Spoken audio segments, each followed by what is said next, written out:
Hello everyone, welcome to my channel. आज हम इस वीडियो में ऑर्गेनिक केमिस्ट्री का एक इंपॉर्टेंट नेम रिएक्शन डिस्कस करेंगे जो है वॉल्फ किस्नर रिएक्शन। सो इस पर्टिकुलर वीडियो में वॉल्फ किस्नर रिएक्शन क्या होता है, इसका बेसिक रिएक्शन डिस्कस करेंगे। ये प्रॉपर नोट्स आपको प्रोवाइड करूंगा जो आपके एग्जाम प्रिपरेशन के लिए हेल्पफुल होगा। सो स्टार्ट करते हैं इसके बेसिक इंट्रोडक्शन से। वॉल्फ किस्नर रिएक्शन क्या होता है? The Wolff Kishner reaction is a chemical reaction used to reduce aldehydes and ketones to alkanes by converting the carbonyl group into a methylene group. This is done using hydrazine in the presence of a strong base like KOH and under high temperature condition in a polar solvent like ethylene glycol. ठीक है, तो wolf Kishner reaction एक ऐसा organic reaction है, एक ऐसा chemical reaction है जिससे हमको एल्केन प्राप्त होता है। ठीक है, तो बेसिक आपको यहाँ पे क्या समझना है कि वॉल्फ किस्नर रिएक्शन में हम एल्डिहाइड और कीटोन को KOH की उपस्थिति में हाइड्राजिन के साथ गर्म करते हैं जिससे हमको एल्केन प्राप्त होता है। ठीक है, तो बेसिक आपको यही ध्यान रखना है। बेसिक डेफिनेशन ये है कि एल्डिहाइड और कीटोन को KOH की उपस्थिति में हाइड्राजिन के साथ गर्म करने पर एल्केन प्राप्त होता है। यहाँ पे एग्जांपल के साथ इस रिएक्शन को समझते हैं।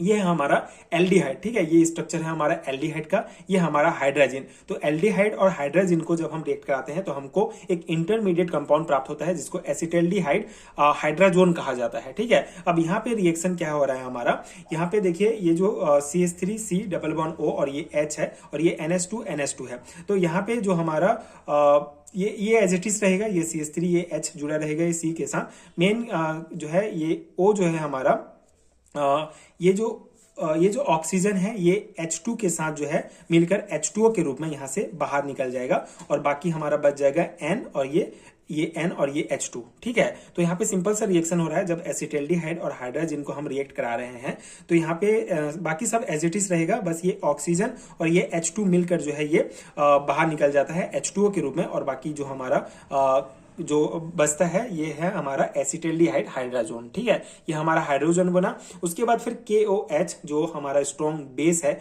उसकी उपस्थिति में 180 डिग्री सेल्सियस पर गर्म करते हैं तो हमको फिर प्राप्त होता है इथेन। ठीक है, यहाँ पे क्या रिएक्शन हो रहा है, देखिए ये CH3 ये हमारा CH3 हो गया, ये हमारा CH3। ठीक है, और ये N2, ये दो N जो है ये N2 के रूप में बाहर निकल जाएगा और बाकी CH3N CH3 क्या बन गया हमारा इथेन। तो इस प्रकार से बेसिक रिएक्शन होता है वॉल्फ किस्नर रिएक्शन में, जिसमें पहले स्टेप में एसिटाल्डिहाइड और हाइड्रोजन को रिएक्ट कराते हैं जिससे हमको एसिटाल्डिहाइड हाइड्राजोन प्राप्त होता है।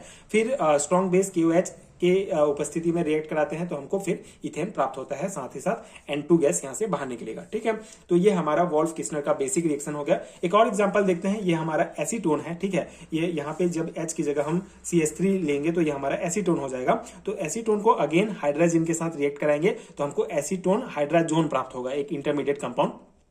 सेम रिएक्शन होगा जो ऊपर वाले रिएक्शन में हमारा हुआ था। ठीक है, यहां से हमारा जो है एक H2 और ये O जो है H2 के रूप में बाहर निकल जाएंगे और बाकी हमारा बच जाएगा C डबल बॉन्ड के साथ जुड़ जाएगा डबल N, ये N और ये N और ये H2। ठीक है, इस प्रकार से। और उसके बाद फिर ये हमारा एसीटोन हाइड्राजोन को जब हम KOH की उपस्थिति में फिर अगेन 180 डिग्री सेल्सियस पर रिएक्ट कराते हैं तो हमको प्राप्त होता है प्रोपेन। ठीक है, प्रोपेन मतलब यहाँ पे N2 गैस बाहर निकलेगा और ये CH2 यहाँ पे रहेगा, CH3 ये CH3 और ये हमारा CH2। ठीक है, ये C और ये H2 CH2 और साथ ही N2 गैस नाइट्रोजन गैस निकलेगा। तो इस प्रकार से हमको प्रोपेन प्राप्त होता है। तो ये हमारा वॉल्फ किस्नर का सिंपल सा रिएक्शन है। दो एग्जांपल्स हैं, आपको जो भी सुटेबल लगे आप लिख सकते हैं। सेमेस्टर एग्जाम्स में नॉर्मली 2 और 3 मार्क्स में पूछा जाता है what is Wolff Kishner reaction, तो आप ये बेसिक इंट्रोडक्शन ये डेफिनेशन लिखेंगे और एक रिएक्शन लिख सकते हैं। तो ये था वॉल्फ किस्नर रिएक्शन का हमारा कंप्लीट कॉन्सेप्ट। आई होप आपको समझ में आ गया होगा। एंड अगर आपको हैरिटन नोट चाहिए तो उसका लिंक आपको नीचे डिस्क्रिप्शन बॉक्स में मिल जाएंगे। एंड ये वीडियो हेल्पफुल है तो आगे की वीडियोस देखने के लिए चैनल के साथ जुड़े रहिए। Thank you so much for watching.